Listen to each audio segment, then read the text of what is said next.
How's it going? And welcome back to On the Wire, proud member of the Pitcher List Podcast Network. Follow the pod on the Twitter at OnTheWirePod. And of course, if you're listening on a platform that allows ratings and reviews, please take a second to let us know what you think.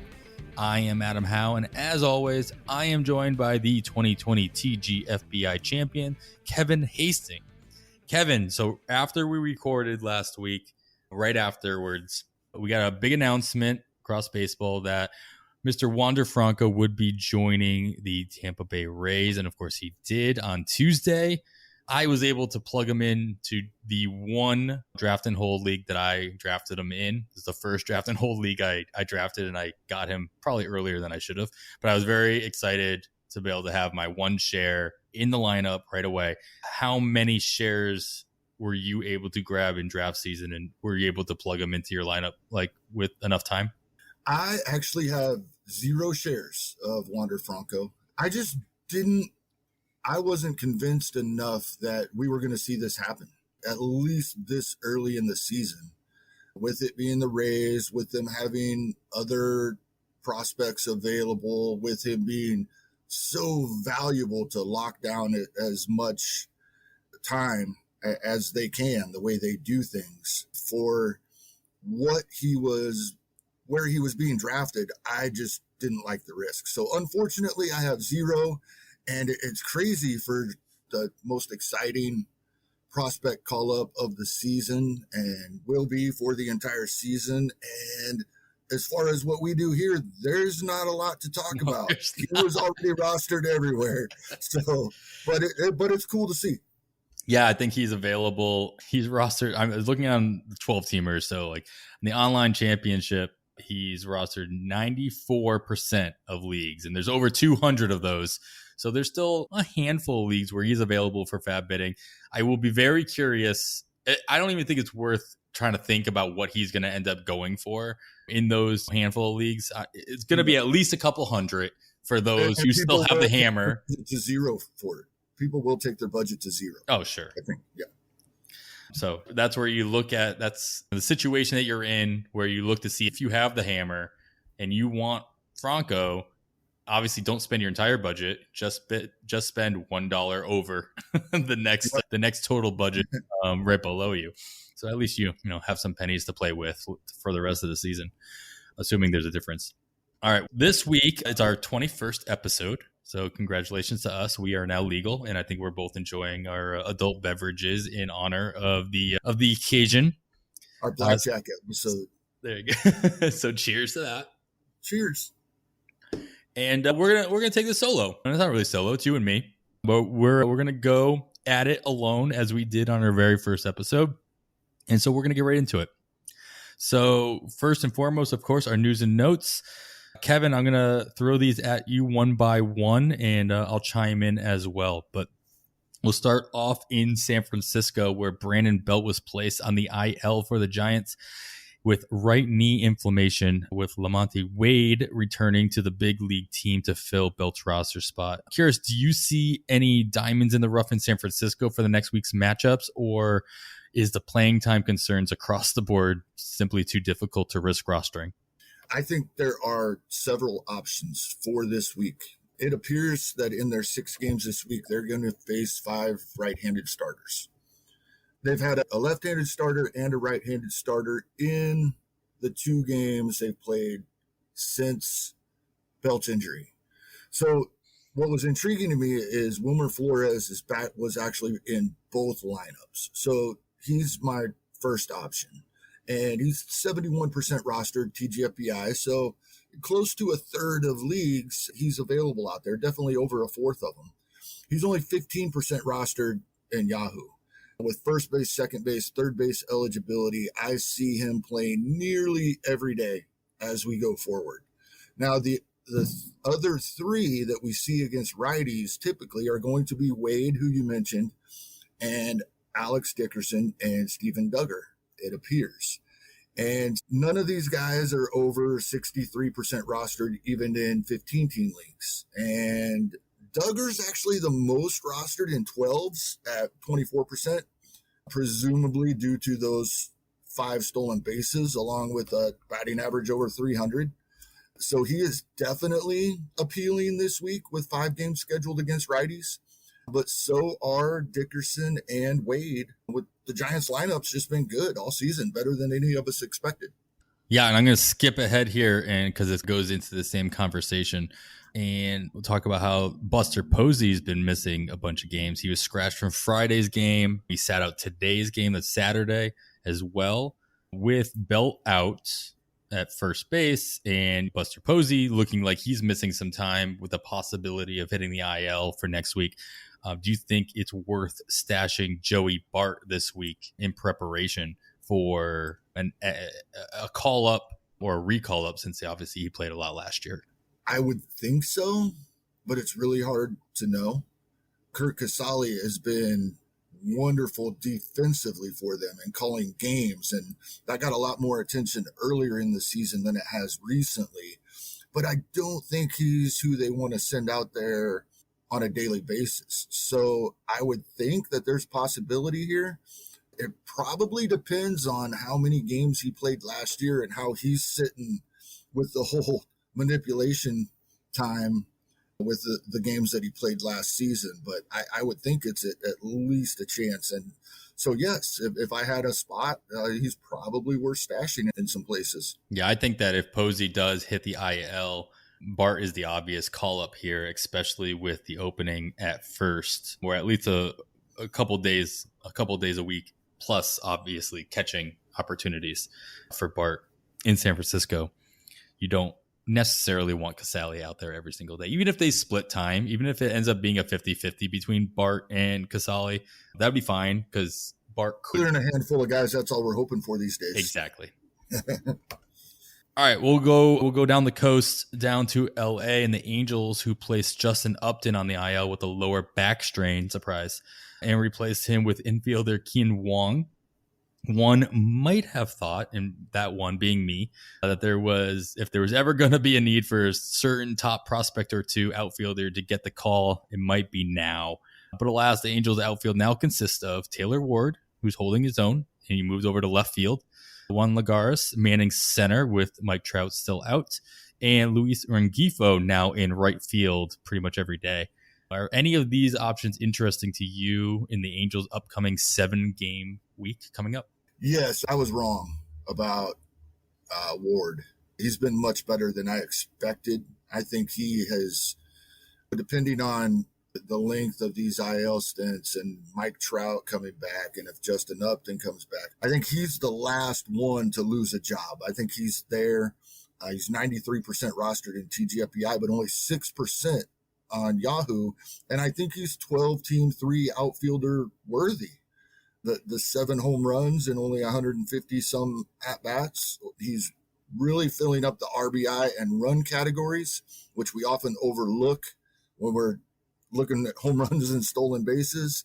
And he's doing it with what used to would have been considered horrible batting average, but these days we can live with that 234. That's about average. That is about league average. Day. Yeah. And with a 7-game week, I like him a lot, especially in the very few 15-team leagues that he's still available. Lagares, definitely not in a 12-teamer, but in a 15-team league, he's only got 1 home run and 0 stolen bases. But he also is contributing in both the RBI and runs categories. So it's much better than taking a 0 if you're in a tough spot in a 15-team league due to injury. Yeah. The other thing I like about Ward is that he was spending a lot of time in the top half or even the top third of the Angels order, has been more in the middle. He's been batting 6th the last couple of days. But if he can continue to move back up, obviously gives him more opportunities for those RBIs, especially in the 3 spot. He can still score some runs. That lineup obviously is hurting for the Angels. And beyond a healthy Rendon and obviously a Jared Walsh that is going to mash or is continuing to do well, and of course Shohei Ohtani, there's not a lot of scary names as you glance over the replacement Angels at the moment, but obviously with Mike Trout out.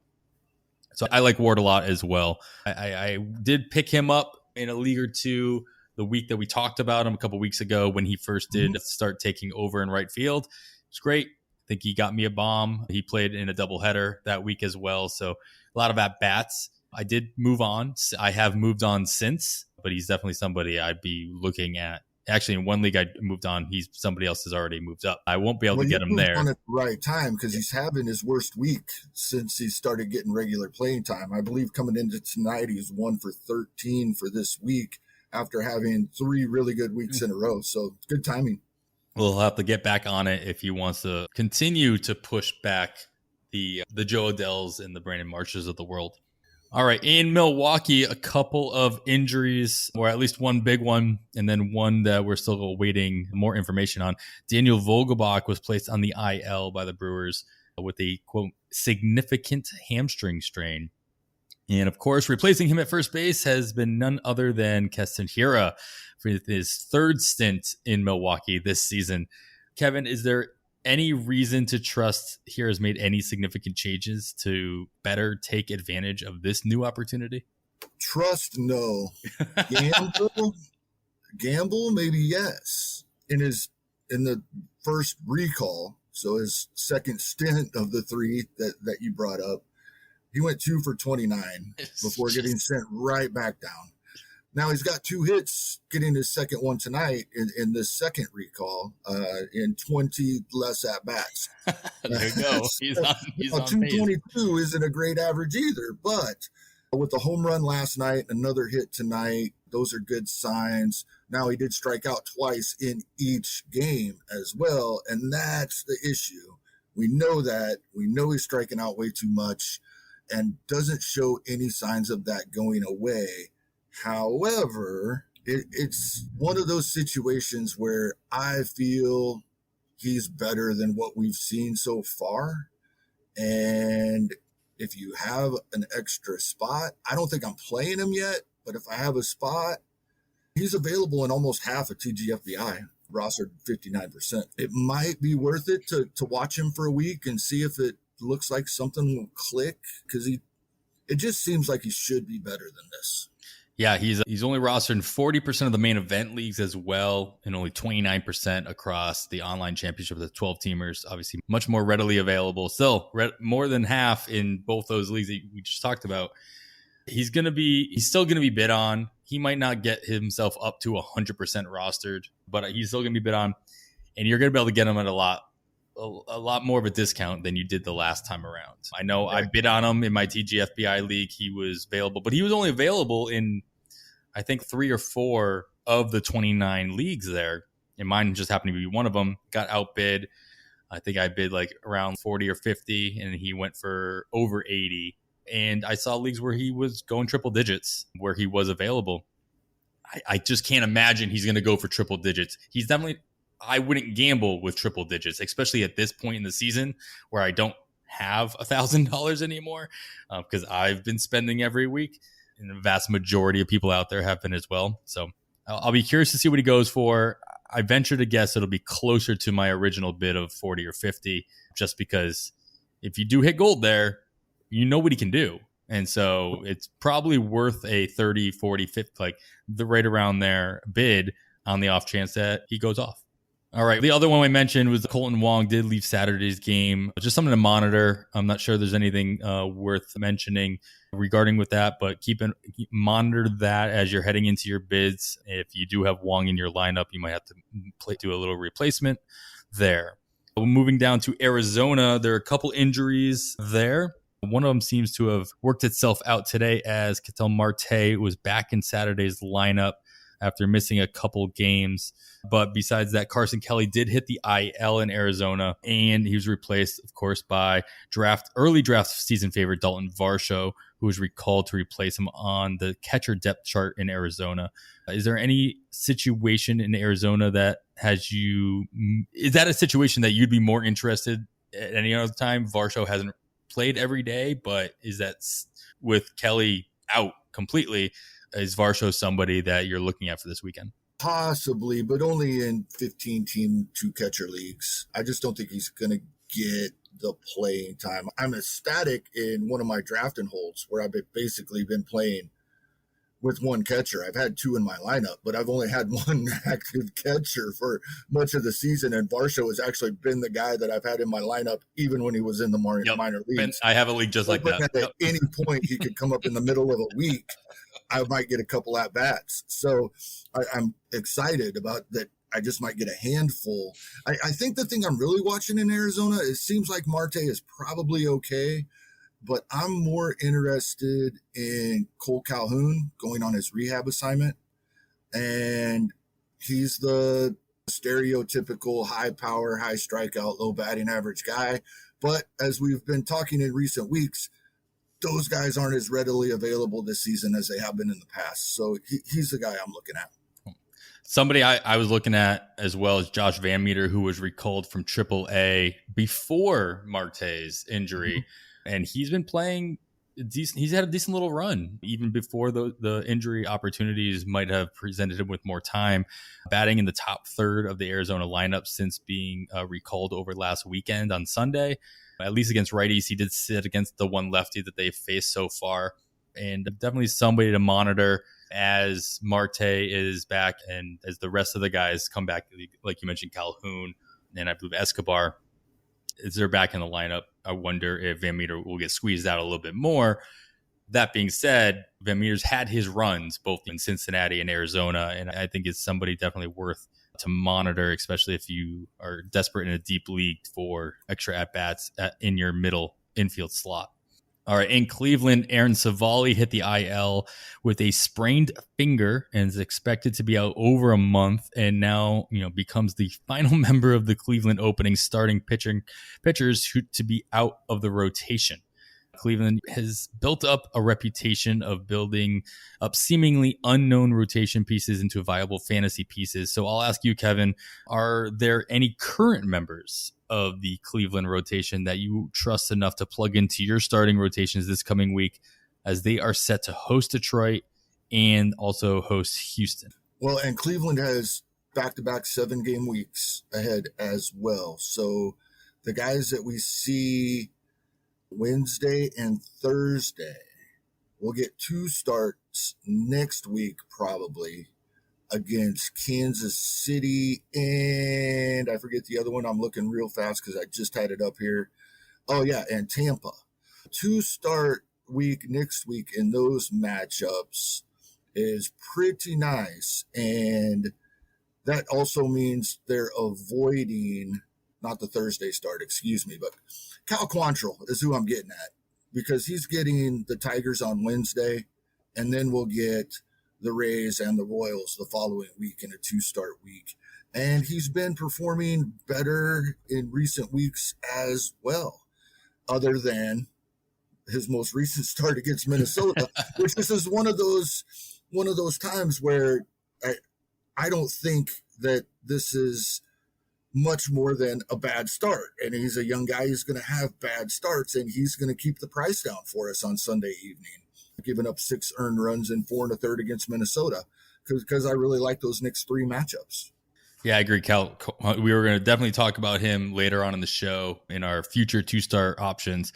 He is lined up to start next Monday as well. So yeah, like you said, he'll at least get those 2 starts there. And as you mentioned, Cleveland has those 14 straight games. So there'll be multiple 2-star options coming out of Cleveland.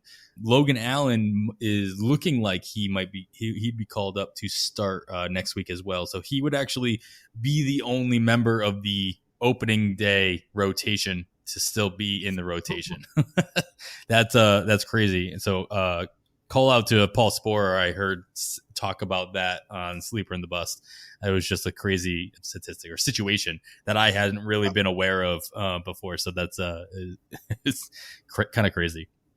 All right, so in LA, our weekly LA Dodgers lineup check. I swear we're not doing this on purpose. This just happens to happen every single week. But they did get 2 major pieces back this week, Max Muncy and Cody Bellinger, back in the Dodgers lineup. And so my question revolves around our boys, Zach McKinstry, who was already seeing spotty playing time before their return. And even though we know the Dodgers can tend to be, pretty creative, both their pitchers and their lineup, do you think McKinstry is still a viable option in most leagues, or is he simply become a stash option, like a active stash option as he awaits another injury, God forbid, to open up playing time for him.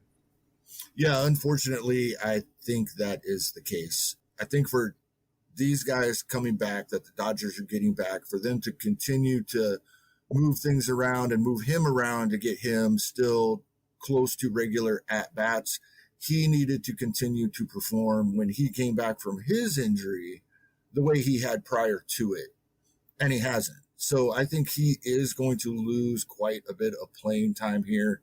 And another guy I was going to bring up later in the show, and will as well, that plays into this, is Albert Pujols is hitting pretty well for the Dodgers, as crazy as it seemed a month and a half ago. So yeah, I think he's on the short end here. Yeah, it's too bad. I'm still holding on to him.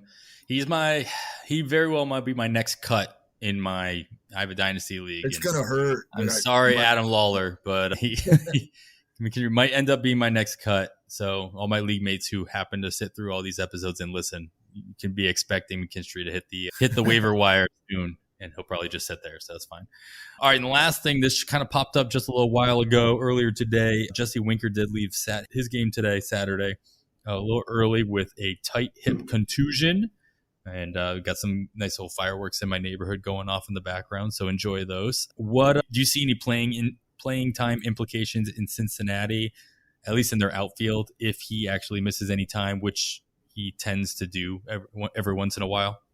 My hope for a couple of my draft and hold leagues is more playing time for Aquino. Unfortunately, I have Aristides Aquino. He is not in the lineup tonight, or wasn't today, but he had been getting some at-bats earlier in the week since he returned from his own injury a couple of weeks back. Not a lot, probably not enough yet, even if Winker misses time, but something to keep an eye on. We all remember the 8 home runs in his first 9 games or whatever it was in 2019.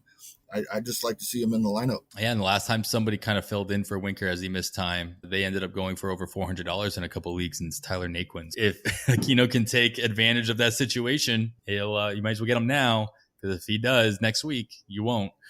So that's definitely something worth monitoring, and more so for those who have a lot of Jesse Winkers on their rosters, myself included. Something to monitor, just because you're going to need to have some backups for sure going into your bidding, just so you have something on your bench that if he does miss some time, or if you don't find out until after bids go down on Sunday night and into Monday, make sure you have some backups so that you can plug somebody in on Monday or Tuesday. All right, that's going to do it for this week's news and notes section. Of course, we typically try to stay with FAAB related news and notes. And for all the other news and notes throughout the week, you should be listening to the First Pitch podcast hosted by Nick Pollock and Alex Fass on the weekends. It's 15 minutes full of the most important things that happen in baseball the day before, and is a must listen every day to stay up to date with what's going on across the league, including bullpen adjustments, big time hitter performances, and of course, starting pitching spotlights. So, of course, Kevin, we have a guest. So our focus topic, I really want to talk about with you something you touched on at the end of last episode, and maybe we can just dive into just a little bit more, and then we'll get into our recommendations, is just the idea of how do you keep yourself undistracted, especially as holidays come around, summer vacations come up, obviously football. I'll tell you how I stopped being distracted by football. It was that I stopped playing fantasy football. And that's the easiest way that I can recommend doing that. And it's really weird. I play fantasy football since probably 2001 or 2002. And last year or 2 years ago was the first year I didn't play any fantasy football leagues. And I realized I didn't miss it. It was really weird. Like, I didn't miss it at all. The only fantasy football league I'm in is part of a 3-sport league in the Pitcher List League, the League of Leagues, which is awesome, which me and my partner Adam Sloat won the first season. So a little pat on the back for ourselves there. Nice. It was fun. Not enough trades, not enough cross-sport trades, in my opinion. And we did participate in one of them. I expected more, but that's okay. We won, so it doesn't matter what happened. But I've got a little family vacation coming up. So for those listening, you won't hear my voice for about 2 episodes just because we'll be occupied and distracted. Honestly, we'll be distracted with my family and doing fun stuff. Hopefully going to one game out in Charleston, South Carolina. And I know I'm not going to be just distracted enough to not do the pod with you, but I'm going to be distracted. I hate to say it, but I know there's going to be a day where I miss a lineup change, where I'm like typically on it all the time, especially my daily moves leagues, where I'm like checking to see if somebody's not in a lineup. I can pull them out and put them on my bench guys, stuff like that.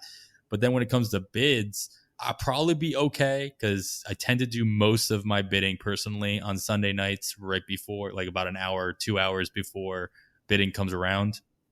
But I'm afraid that because I do that, there's something's going to come up on a Sunday evening that's going to pull me away, and I'm not going to do it. Help me out. Help any of our listeners out that might have the same concerns. What have you done? What are you planning on doing to stop yourself from being distracted by football, by vacations, by summer, by just the weather being nice and wanting to go out and do stuff and continuing to grind, because baseball is a grinding fantasy sport you have to continue to work at every single week. What added recommendations do you have to avoid those things? Personally, one thing I've went to is I have alarms on my phone for all the different times that I have the different things that I have to do. Daily lineup leagues, as you mentioned, those are obviously the most difficult, and especially on a day when there are a couple of early games, you're probably going to miss a day or two here or there. It happens. Nobody's going to go 180 for 180 days throughout the season of getting that in. You just try to minimize it. For the weekly stuff, I set alarms. But 4th of July weekend, because of where 4th of July falls this year on Sunday, this is a big deal. People are going to be occupied all weekend long, Saturday night, all day Sunday night, and they're going to have Monday off of work in many cases. It's easy for that just to slip your mind when you're having a good time with your family and friends. So definitely alarms on my phone, so I remember maybe multiple ones, because this is when I'd like to do it, but this is when I absolutely have to get it done if I didn't do it. And yeah, doing things a little earlier than you normally might, and then just checking back to update them or edit them if you need to. Yeah, I also don't think it is, and I do this, I recently started doing this at least with my wife, and just letting people around, hey, this is important to me. This is something that I need to do. This is the time I need to block it off. We do with this pod, where we start recording on Saturday night at 9 p.m. That's our time. And so Sunday night's the same thing. If your bids are due at 10 p.m., make sure the people around you are aware, hey, I'm not available from 9 p.m. Like, put an out of office message, like a verbal out of office message to the people who might be contacting you. Don't answer text messages if you can avoid it, unless, of course, it's an emergency or what have you. But yeah, I've been places with my wife in recent weeks on Sundays and said, I got to slip away and do I don't even call it FAAB to her. I got to do my Sunday thing. Yep. Do my Sunday night baseball stuff. I'll be right back. Yeah, it works out well when they know. Yeah, it's a communication, really, what it comes down to. And you're not trying to get off your phone. We're doing something like what I'm supposed to be doing right now. But I'm not being rude. I have to do this. This is important. Yeah, so that would be that last thing that I add in there is communication. I think that's key, and that's key in most things in general, but for this specific topic, I think it's relevant. All right, let's make sure you guys continue to grind away. You hear it from pretty much every podcast. We will not be the one that doesn't mention it, but it's a long season. We know that already. We've now passed the 60 game mark. So we have gone back to the lengthy season that we've been used to prior to 2020. And I think you're starting to remember, oh yeah, that's right. Baseball is long and it's every day, as opposed to football and even fantasy basketball. There's games every day. Their teams don't play every day. We'll move on to our player recommendations, the meat of the episode, of course. We will start it off with our hitters, and we are going to stick in general order. We start with power. Kevin, give me some options in the power department moving into this week coming up. A couple of them I already mentioned. Cole Calhoun out on rehab assignment, coming back for Arizona. Probably not in time to use him this week, but this is the weekend to grab him for a couple bucks if you can. The other one that I already mentioned earlier is Albert Pujols. In deeper leagues, he's viable in my mind, and it's because of the consistency. In 7 of his last 8 weeks, he's had at least 1 home run, and in 2 of those weeks, multiple home runs. So in the power department, he's being nice and consistent. He is contributing. In shallower leagues, Willy Adames is universally rostered in 15-team leagues, but he's still less than 20% rostered on Yahoo. And he is absolutely viable. And in 12 teams and less, I think I would be comfortable playing him in a 10-team league as a middle infielder. I think it's because people, when they look at the overall numbers, they still aren't really that impressive. But in less at-bats, about a week or more's worth less at-bats, he's already matched and exceeded his run and RBI numbers from Tampa in Milwaukee. He's got the same number of home runs and the same number of stolen bases. The key is he's doing it with a much better batting average now. So when you look at his overall 238, what you're missing is for Milwaukee, it's 284 with his 5 home runs, 15 RBI, and 20 runs scored. That plays in more shallow leagues. And I don't think it's being recognized. I think people are still looking at the overall numbers and still have some of the biases from what we saw in Tampa. Yeah, the Pujols one is interesting, if nothing else, just because on a little bit of a pushback, he's being consistent. He might be hitting a home run every week. He's just not playing that regularly. He's playing like pretty much every other day. So I guess is a little bit of a regularness. Double-digit at-bats every week for the past 7 weeks. So that's nice, though. If he's getting the volume, he doesn't necessarily need to play every day to get those regular at-bats on the weekend. That's nice. And it obviously plays well when the Dodgers have a 6 or 7 game slate ahead of them coming up. And they are one of those teams that I believe they do have a 7 game slate this coming week. And they have a lot of games coming up in general with not a lot of off days. One name I'll throw out there, and I don't have a lot on him, just the fact that he came back from the IL and he had a great debut. Well, debut is not the right word, but re-debut. And that's Garrett Cooper in Miami, he's just smashing the ball. One of the negative things about it is that he is smashing the ball. He's just smashing the ball into the ground a lot, which he tends to do in general. He's got an over 50% ground ball rate in his career, and that's not any different this year. The one negative thing on him this year is that his line drive rate has taken a big dip. And if we remember talking to Alexander Chase early in the offseason, line drive rate is one of those things you really got to pay attention to, especially when it comes to changes that a hitter's been making. And Garrett Cooper hasn't been a guy that has shown a huge hard hit rate in the past. His exit velocities haven't been that great. But this year, man, he is just smashing the ball. And his debut back yesterday on Friday, he hit 3 balls over 105 miles per hour. And I know everybody's doing that this year. 3 in 1 game on his first day back from the IL, at least gets my eyes looking in his general direction. I do worry, of course, about the 27-28% strikeout rate, which still isn't that bad in this day and age. With I think the league average is around 24% or thereabouts, so not crazy. It is slightly up from what his career average is, but if he can get the ball back up in the air like he had been prior, or at least hit a little bit more line drives, he can definitely be viable in that department.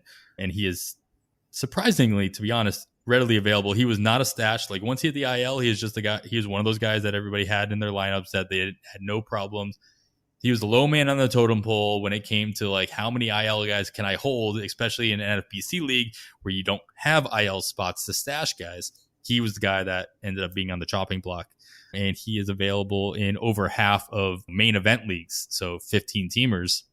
So he's going to be generally available in both 15 teamers and 12 teamers.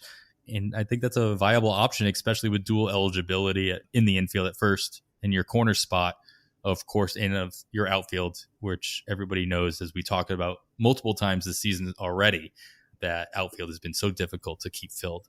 Yeah, one other guy that I'm going to bring up as well, I briefly mentioned him last week when we were talking about Olivares for Kansas City being up, down, up, down, up, down. But Ryan O'Hearn was absolutely mashing at AAA, and he came up and hit home runs in his first 2 games this week with Kansas City. He did play every day this week, including in the lineup and the cleanup spot today. And it looks like he really figured something out when he was in Omaha, and it has continued in Kansas City this first week back. However, the same concerns that we now have with Olivares over what is Kansas City doing with these guys, even though he's played 5 consecutive games, I would still have those concerns with O'Hearn going forward, them deciding to send him back to Omaha midweek when he's in your lineup is an issue. But as long as he's in the lineup, he has been performing this time around. That's nice. That's a good call up there. All right, well, let's move on to our speed section. Hopefully, let's see if what I'm about to talk about matches anybody that you're looking at as well. But what I want to take some time and just call out some of the things that I look for when I'm looking for a stolen base streamer or a guy that might just have some speed. And that is the team that they play on and what kind of tendencies that those teams have. You can have a really fast guy, but if their team doesn't like to run, we talked about this with Rougned Odor. He has the ability to steal 20 stolen bases, 20 bags in a season. But the Yankees, he's not going to come close, simply just because the Yankees don't run in general. So that's something you really got to keep an eye on if you are trying to play. If you're trying to find a guy that's going to get you just 1 stolen base in the week, is what opportunities is that player going to have, and what tendencies is the team that they play on going to use when they do have those opportunities ahead of them. We talked about why Nate Lowe has 4 stolen bases on the year. It's because he plays for the Rangers, and the Rangers like to run, especially early on in the season. And so a couple teams, just so you guys listening can just make a mental note as you're looking at your free agent options in your leagues. Top 5 teams this year so far that send the most players when they have the opportunity include the Padres, the Royals, the Rangers, the Rays, and the Marlins, which is not surprising almost in the least based on what we saw these teams do, especially like the Marlins and the Rangers in spring training, and then the Royals specifically and the Padres, what they've done over the last couple of years. That's just, their mindset. They don't mind taking those chances. The Padres are far and above away the most aggressive team with a 8.41 send rate out of their over 1,020 opportunities that they've seen. And I use the baseball reference version of opportunity. So their definition for a stolen base opportunity is, if you're on first or second base and you have an open base in front of you and there's been at least 1 pitch thrown, you've had an opportunity to go. Padres far and above away, most aggressive team in baseball and have been for the majority of this season. And on the other end, I look at teams that they're facing and whether or not these are teams that care whether or not people are stealing bases. At least it seems like, whether it's their catcher is just having a bad year on throwing out runners, or of course their pitchers. John Lester was always one that I looked at. Noah Syndergaard was always somebody. Yu Darvish had a history of either not paying attention or just having a really slow delivery to the plate, giving more opportunities to runners. So top 5 in attempts against, which I think is important, and less so about the caught stealing rate, which usually they line up. But if you look at how many times teams are running against them, yes, it might be a combination that they're playing a lot of aggressive teams on the base pass, but the Los Angeles Dodgers are blowing everybody away. They have over 15 more stolen base attempts than the next team on this list. That's the Brewers with 81.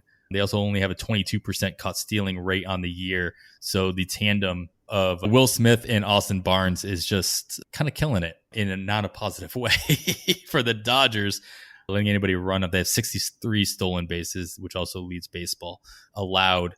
So the Dodgers, the Brewers, the White Sox, the Red Sox, we mentioned this before, but Christian Vasquez has had a history of being a pretty good catcher behind the plate when it comes to throwing out would-be base stealers. This year, not so much. The Mariners, which was actually led by Luis Torrens, who did get sent down to AAA for a while, but is back up as a 50-50 split for the catcher duties in Seattle. So these are matchups that you should be looking at as you are trying to contemplate whether or not a guy is going to be a viable stolen base streamer, both in daily leagues, if you're using DFS, if you're getting extra points for that, or these weekly bids.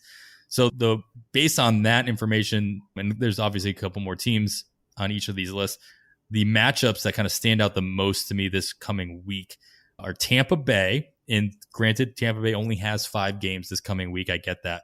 But the 2 teams that they do play are in the top 10 for most stolen bases attempts against, and that's Washington and Toronto, and they're playing away, both of those matchups. So look for that. And then there's the Cubs, who travel to Milwaukee and to Cincinnati, both, again, 2 teams that I didn't mention, but they are in the top 10 list for most stolen bases attempts. And both of them are in the 16% caught stealing rate range. So something to look at. And because of that, I am considering Nico Hoerner this weekend, who went on a rehab assignment of his own. It was a hamstring injury, but if he is going on a rehab start and they say that he's good to go to come back, I do believe he's going to get plugged right back into the lineup. Even if he is a stash for the first half of the week and he comes back in the second half of the week when they face Cincinnati, playing at Cincinnati is never a bad thing for a hitter anyway. So Nico Hoerner is somebody I'm considering for hopefully a stolen base, if not this week, then next week in my lineups.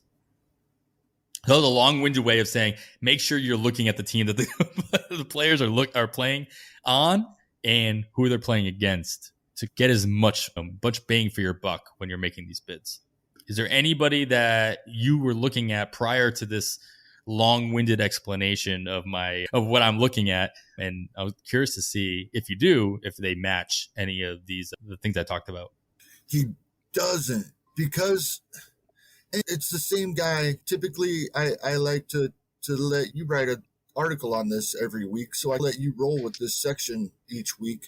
But I usually have a guy, and it's the same guy 3 weeks in a row now because he's still only 22% rostered.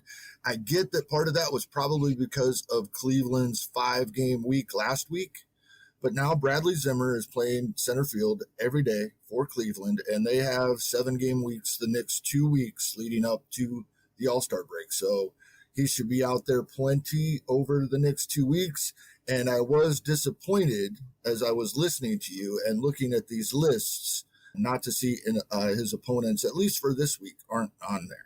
Yeah, there's a couple of the top 10 teams that send a lot of runners that have at least one good matchup of the 2, and that's San Diego's traveling to Cincinnati to start the week. Kansas City is traveling to Boston. Texas, who loves to run still, is traveling to Seattle. Let's see, Detroit is traveling to Chicago to face the White Sox. Oh, sorry, they're hosting the White Sox. St. Louis is hosting Arizona. And then Philly has 1 game against Cincinnati. I believe that's a makeup game from earlier in the season. They have 1 game against Cincinnati at Cincinnati on Monday. And they have the rest of the games hosted in Philadelphia against Miami and San Diego. Yeah, just something to keep in mind out when you're looking at your free agent options, whether or not a guy seems like, I'm not sure. Like, that could be a deal breaker. I'm not sure if this guy's going to get the opportunity to run. He seems like he could, but I'm not sure. If he's on a team that runs, playing a team that likes to let people run, take the chance. In that case, another guy that we've brought up multiple weeks, and they have a 7-game week, but he hits your list here with those games at Boston. Nicky Lopez, still only 10% rostered in TGFBI. He is actually getting on base at over a 40% clip over the last month, so he should have a lot of opportunities as well. I'm glad you picked. I was going to mention him, and I'm glad you mentioned him as the Kansas City guy of the pair. But yeah, I've had Lopez in my starting lineup for the last 2 weeks, and I've been not upset about it at all. He only gets 3 plate appearances lots of days hitting in the 9 spot, but he's making the most of it. Yeah, he's making the most of it. And obviously, with Mondesi back in the IL, he's playing regularly, even if it is at the bottom of the lineup. All right, that's a good little segue into our opportunity section. A couple schedule notes that I want to make sure everybody was aware of, whether or not you're looking into this or not on your own. Make a mental note that there are 9 teams as of today throughout the rest of the season. There are 9 teams that do not have a scheduled day off until the All-Star break. So obviously these are options for hitters that you're looking at. They're going to get every day games, even if they don't play every day. At least there's more opportunity to volume their way to more stats. That's Cleveland, Kansas City, Minnesota, New York Mets, Philadelphia, Washington, Cincinnati, Milwaukee, and Pittsburgh. They all play continuously all the way up until the All-Star break. Now, for this coming week specifically, there are a lot of teams that have a 7-game slate, and that includes Arizona, Colorado, Cincinnati, Pittsburgh, Milwaukee, St. Louis, Washington, Philly, the New York Mets, of course, Houston, the Angels, Kansas City, Minnesota, Cleveland, the White Sox, the Yankees, and Boston. And what might have been, I got to count that up, but it might have been easier if I just counted how many teams that don't have a 7-game slate coming up. There is one team that only has a 5-game slate, as I mentioned earlier. Tampa Bay only has a 5-game slate coming up this week.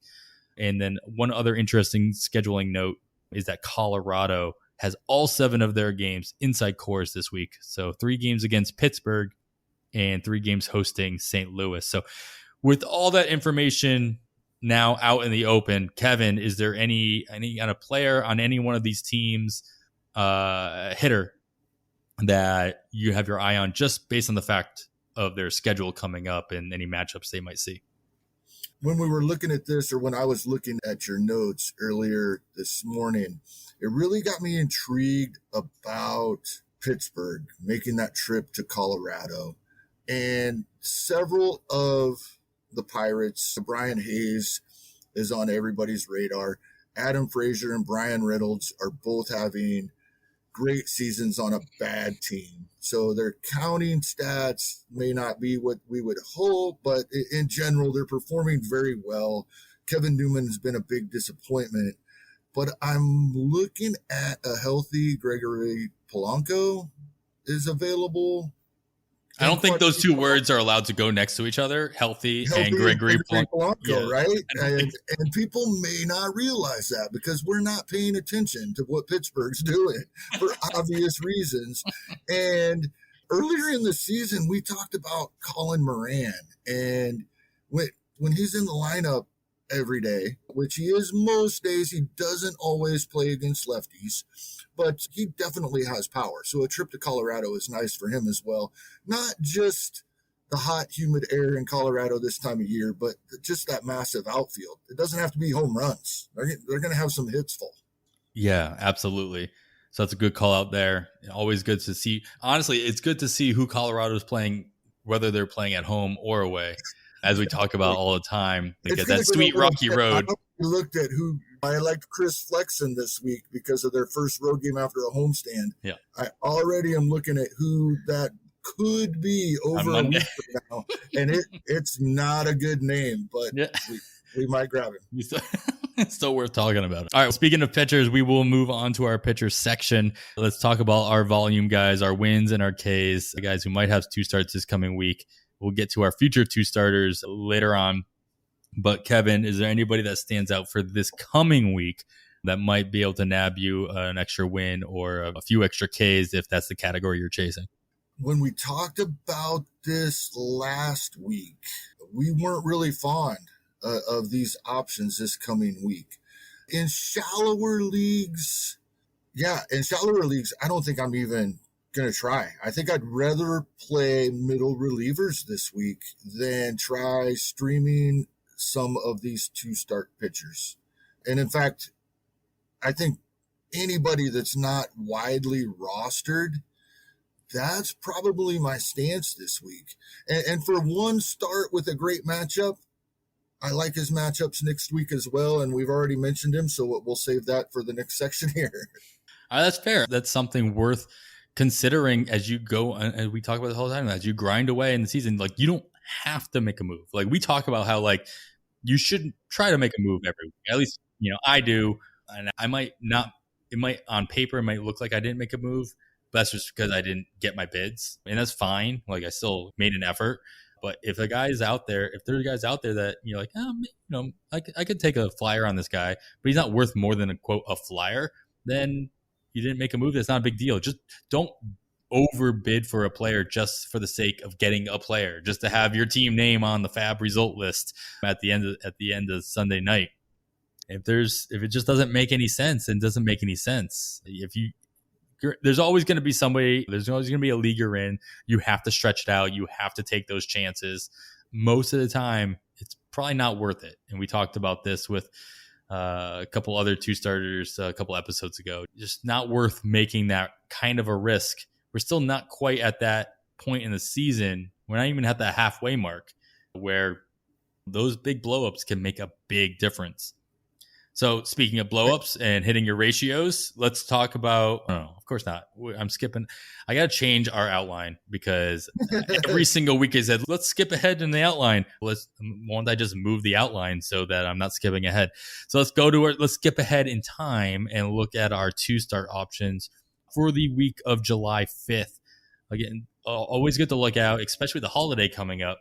Get ahead of the game. If you think that there's going to be a 2-start guy option available 2 weeks from now, get him now. Get him cheaper if he's available in your league, and just stash him if you have the ability to do so. Kevin, you see my list in front of you. We talked about Cal Quantrill a little bit earlier, but feel free to bring him up again. But in addition to Cal Quantrill, give me at least one, if not 2 other guys on this list that is worth putting a bid in this week, stashing or playing, and holding on to for their 2 starts coming up on the 5th. Yeah, I like it. It completely flip-flops, and it's the way the schedule works sometimes. We are the good matchups that we would like to take advantage of if they're facing teams that have great staffs, or facing the part of the staff, the top of the rotation. It's not going to be guys that are available to us. And it's funny talking about not liking anybody this week to pick up for a 2-start matchup, because I usually do more than that than I think a lot of people are comfortable with. I'm willing to gamble with a blow up here and there, and it stung me a time or two this season already. But yes, as we mentioned, we like Cal Quantrill this week in spite of his performance last night. Mike Minor has been good for a majority of this season. I don't think I would pitch him in Fenway this week, especially after his performance last night. But getting back to Kaufman against Cincinnati and going to Cleveland for a 2-start week, I think is reasonable for somebody like him. I really liked what Vladimir Gutierrez has done recently. Again, not really sure about the Padres this week. It's tough. Some nights the Padres just don't put up the runs we expect out of them, and we're like, oh, I shouldn't have benched my pitcher. It all revolves around whether or not Tatis is going to hit 3 home runs in a game or not. Right. Yeah, if we only knew when that was going to happen. But he gets a game at Kaufman and does have to go to Milwaukee. But I would guess it's probably going to be hot and the roof closed, and then that's not typically as bad. And we've talked almost every week, his name comes up about something. Zach Davies, until that blow up that Vlad brought up last week against Miami, had been great recently. And with a couple of home matchups against, like the Padres, inconsistent teams that can scare you but don't always scare you, getting the Phillies and the Cardinals in a week, I would probably run Zach Davies out there in a couple weeks. Yeah, I'm sure that Davies is going to get at least a little bit of attention this week.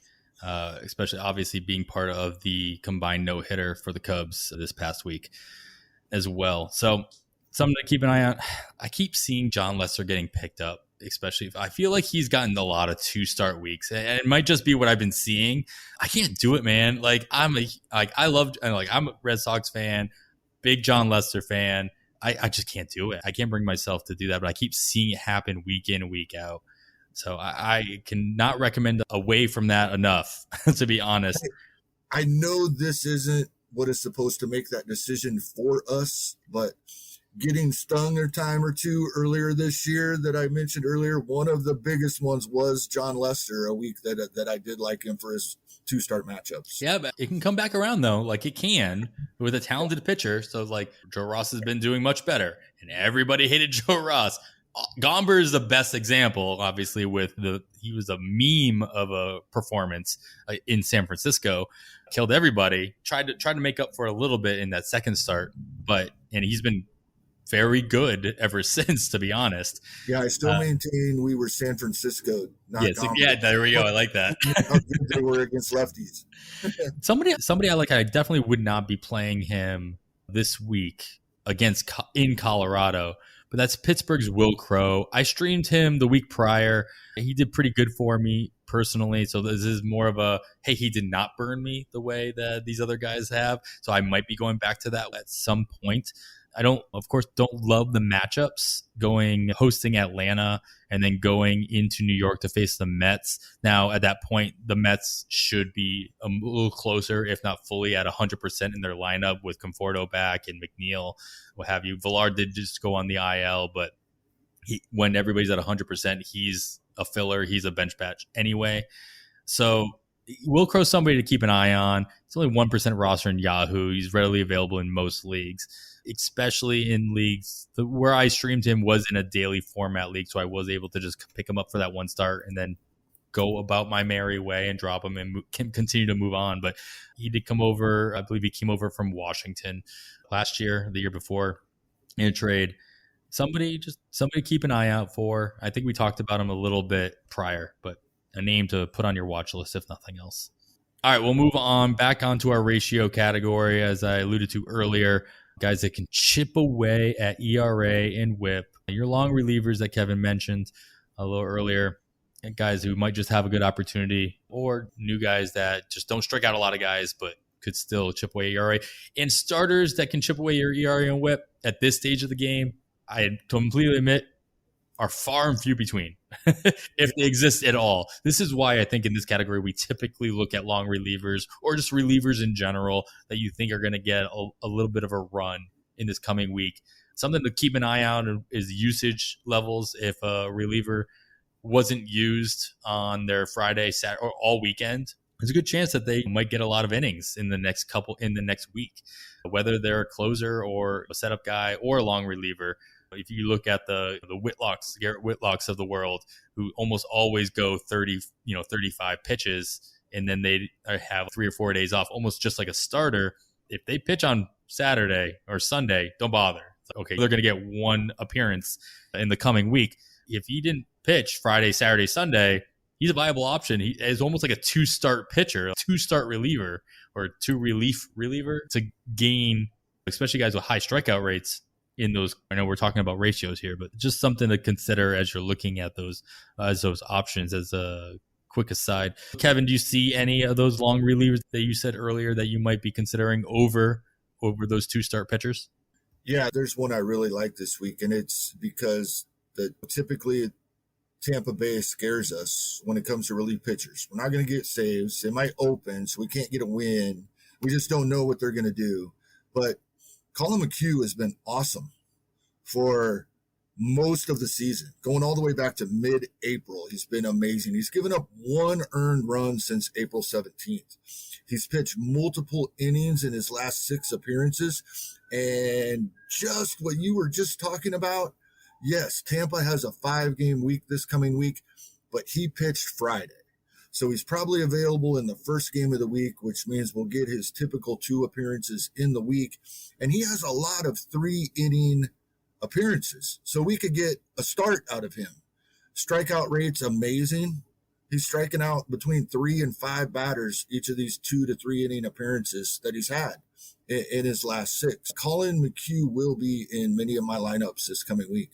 I swear I didn't set that up. I just wanted to talk about that stuff. I'm glad that worked out. All right, that's a good call out there. All right, of course, we'll end the pitching section and everybody's favorite section, and that is saves. I'd be remiss to talk about Philadelphia's situation that happened yesterday.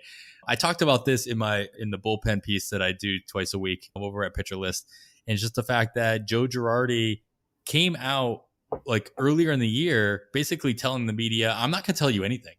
Because, like, why would I tell you stuff? I don't want my opponents to know what I'm talking We're not about even or gonna thinking. tell you who's injured. Yeah. Right? And so when he came out and said, Jose Alvarado is going to get the next save opportunity, I took that with a grain of salt. Like, I took that for, I mean, plus Alvarado has not been good. He's, as many people have pointed out on Twitter and just in conversations, I'm sure just regular conversations with your family, you talk about how Jose Alvarado is not the answer at closer for the Phillies. I wasn't too surprised to see Alvarado come out in the 6th inning in a 7-inning game in the first game of the doubleheader. Now, I know he came out to like kind of hopefully bail out the situation. He did fine. He got the last 2 outs of that game, but then blew the save in the 7th inning.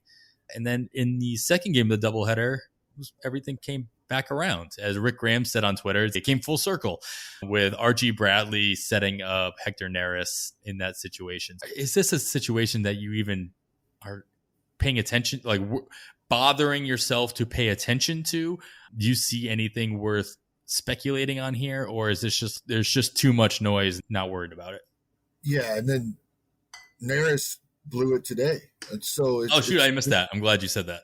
Yeah, it's been crazy. To be honest, I liked Hector Neris early when he was performing well for a while, but when he started falling apart, I really have not paid much attention to this situation in a few weeks, other than knowing exactly what you were just talking about, and then looking at seeing Neris gave it up today, going in with a 1-run lead in the 9th. And it's not worth it to me. I mean, at this point, it's got to be Bradley, right? It's got to be Bradley as like the next man up. But who's the same? Like, yeah. But is he going to be good? He was really good last year in his 5 innings of work that he ended. It's almost these guys are jinxed trying to close games for the Philadelphia Phillies. Nobody's been good at it for a long time, other than the couple of nice streaks that Neris has had over the last couple of years. That's true. Maybe you just blame it on the city of Philadelphia. So now we've lost all the listeners in that section of the country. So thanks. So the other situation that's just a complete mess is in Cincinnati. And to be honest, it's been a mess there all season long. But with Lucas Sims going on the IL and now TJ Antone going on the IL as well. You had Brock getting a save the other day, his first of the year. With both Antone and Sims on the IL, are they going to go back to Amir Garrett? Or does Sean Doolittle get the opportunity that kind of everybody was joking about when they signed him in the off, like right before the season started? Do you have any opinions in Cincinnati? Or because I don't know that I do anymore. I told somebody on Twitter today that he was asking whether or not he should stash Antone or Lucas Sims. And I agreed with a couple other people, which is like, don't bother. No, like it was an either or question. And the answer was no. And at that point, just move on, use your IL spot for a different stash is what I said. Do you have any opinions on the situation in Cincinnati? I agree with that. I wouldn't be going with the stash there. And when it finally looked like it was working out for those of us that had been stashing Sims for so long. I felt good. it was today they went back to Garrett and he closed it out. He did give up a hit and Brock set it up for him after. And interesting, we don't get to talk about frontline starters much since we're usually on FAAB, but Castillo had another nice outing, gave him 7 innings, and then they went Brock Garrett. I expect that Brock Garrett 8th and 9th probably to continue at least in the foreseeable future until something else happens there. So I agree. I don't think it's worth stashing anymore. Yeah, until Garrett's 7.7 ERA catches up to him once again. Yeah, that'll be something that could possibly happen. He's so fun to watch, though. Dude, he's just fun to follow. Follow him on Twitter at the very least. When he's active, he's hilarious. He's great. And I'm rooting for him. He just hasn't given us much to root for, at least on the mound, which is unfortunate. All right. We'll stray away from our saves. We're done talking about these terrible situations. And Kevin, I'll give you an opportunity. Do you have any other wild card players? So we'll talk about speculative ads. and or any prospect stashes that you might be considering making as of this coming weekend? No, I mentioned earlier my favorite pitching matchup is Colorado's first game on the road after a homestand. They'll be facing the Arizona Diamondbacks. It appears, and this is by no means a certainty, but it appears that would be Riley Smith of the Diamondbacks, who came in to replace Corbin Martin, who was not having a good outing. And then he wasn't great himself either. He gave up 4 runs himself. But now they have him penciled in as the starter the next time through the rotation rather than Corbin Martin, it appears, on all the sites I've looked at. And that would line him up his following start. So this is a long shot. He has to keep the job. And then he would get Colorado in their first road game after a long homestand, like Chris Flexen had this week, and it worked out well. It's my favorite matchup. This is that dollar. This is the dollar bet you make. Yeah, you can even get him for 0 in leagues where that's possible. Absolutely, that's a good call there. And it's just the fact that if you can get him for $0 or $1 in the leagues, you have to make some kind of monetary donation. Then that's what you do. And if you miss out, darn. Not too worried about it per se. And then just to call out something on prospects, something I've been thinking about lately, and we talked about a little bit before we started recording, is just the idea of stashing prospects now. We talked about, of course, Wander Franco's call up at the top of the show. And whether, my question really is just, it's more of a rhetorical question, but is it worth stashing prospects at this point in the season for what they're going to provide? To be honest, the top 2 prospects that we expected to come up this year are up. Okay. They're up, or they've been up. And if you had Kelenic on your team, you probably still do. At least you probably should. And you're still stashing him now. Franco is up, and by all accounts, he's up for a long time, hopefully for good. Though I would like to get a little bit more use out of this Durham Bulls Wander Franco shirt I purchased. Credit to myself. I did place the order for this shirt online Sunday morning on Father's Day. It was my Father's Day present to myself. And then he got the call, or the announcement came through later on that day that he was going to get the call up. And I totally give myself credit for pushing him into the majors. So you get into the bigs, man. Yeah, exactly. But I don't know that I'm worried about stashing prospects for the rest of the season. And I don't mind bidding big on a guy that I really believe in if they do get the call. But all the talk of the Jarren Durans and when he's going to come up, or Brujan, who a lot of people thought he would get the call before Franco, I'm not personally worried about it, at least in my redraft leagues. I was curious to know if you had an opinion on that. It probably is to the point. I don't know that I'm stashing anybody besides Kelenic right now in any of my leagues, but if I was, I would be considering them as my first drop if I, absolutely needed a filler spot for a bunch of injuries or whatnot, especially in NFBC leagues. Do you have an opinion on in that area? No, I agree with you. We don't know the exact Super 2 date. It's different every year. It's not calculated till the end of the season. But by all accounts, we have surpassed what everybody agrees that date is going to have been for this season. And so if these guys aren't up now, it's probably performance or an entire another season of time manipulation related. We probably won't see them till September. Now, the ones that have been rostered and are dropped, we'll start talking about, hey, keep an eye on these guys towards the end of August. But right now, I agree with you 100%. If I still have them, they're probably the next drop because we won't see them in all likelihood until September. Yeah. Especially for non-contending teams. Like, we've talked about Bobby Witt Jr. a lot. A lot of people were talking about him in draft season because he stayed on the roster much longer than people thought.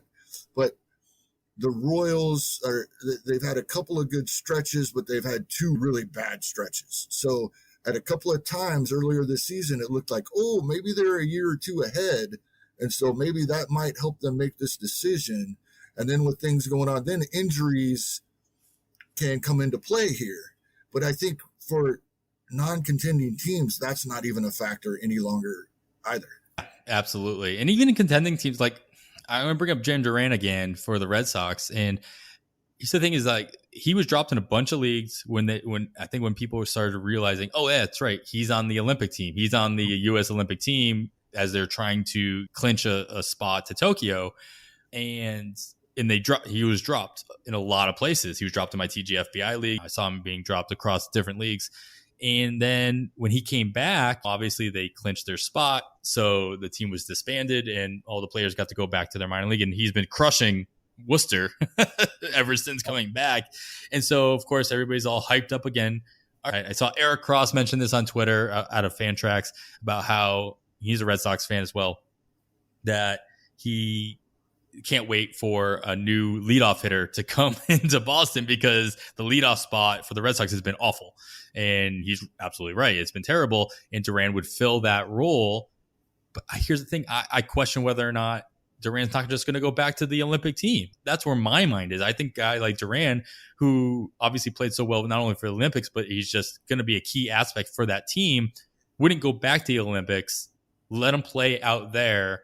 And I know there's always a risk when you give up one of your top prospects to another team that the Red Sox don't have control over in an environment that they have no control over. But I think that's what's going to happen. I think they're going to let Duran. I think Duran's going to make the team. I don't think that's going to be a big surprise. The Olympic team that goes to Japan. And I think he's going to go there and compete. And then he'll come back and he'll need to get warmed back up in Worcester a little bit more. And then, yeah, he gets a call, like you said, probably as of September, maybe a late August if he smashes it right away and he's super comfortable. Worcester's not that far from Boston, so it's not a big deal. Right. He's one of the guys that I'll definitely be keeping an eye on in August, and maybe before the Olympics end, which is early August. So that's a stash then, 4 weeks. But because the thing is, Boston, the way it looks, is going to be in that race in the AL East. He can help that team. As you're talking, he's perfect for that leadoff spot that's been horrible.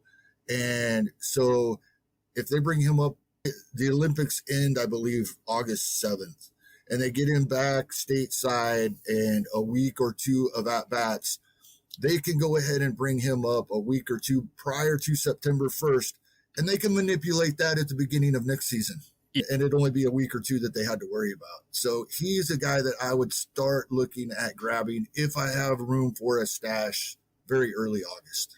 Because if I'm not mistaken, and I very well may be, but I believe that the time played isn't affected in September as it was back in 2019.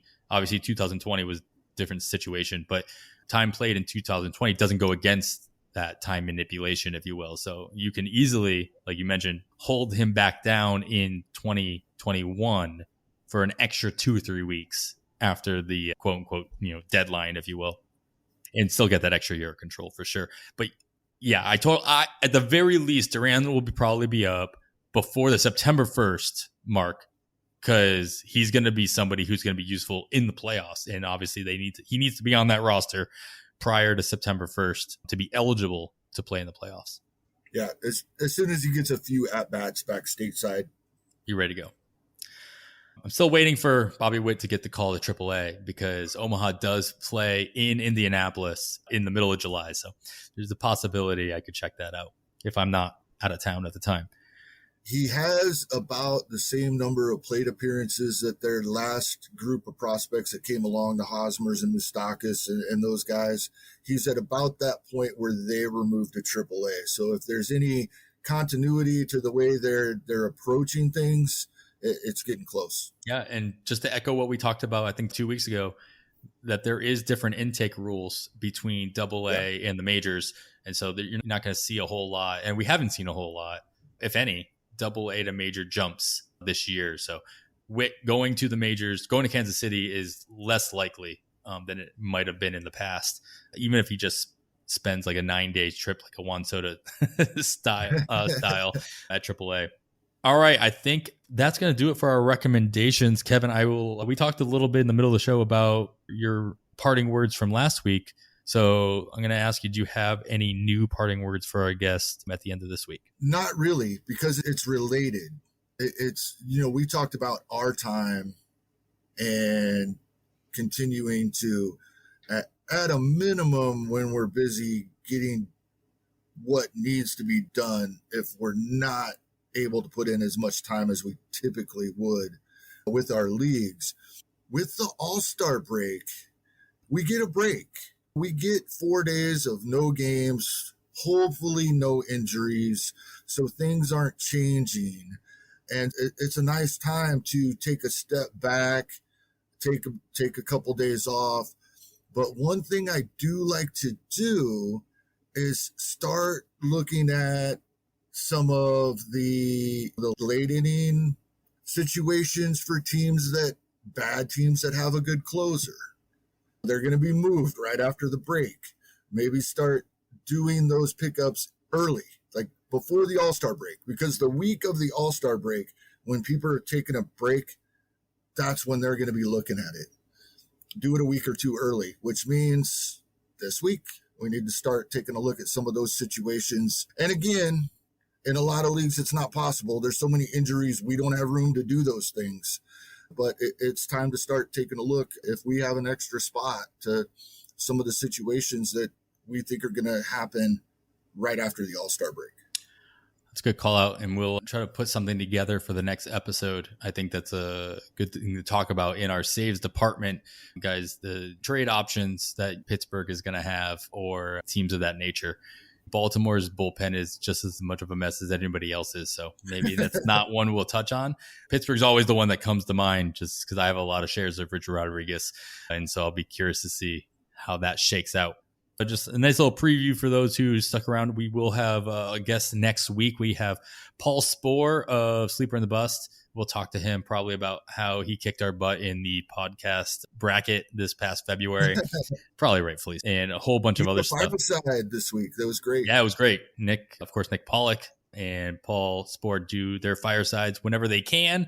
Hopefully they continue to do those on a weekly basis.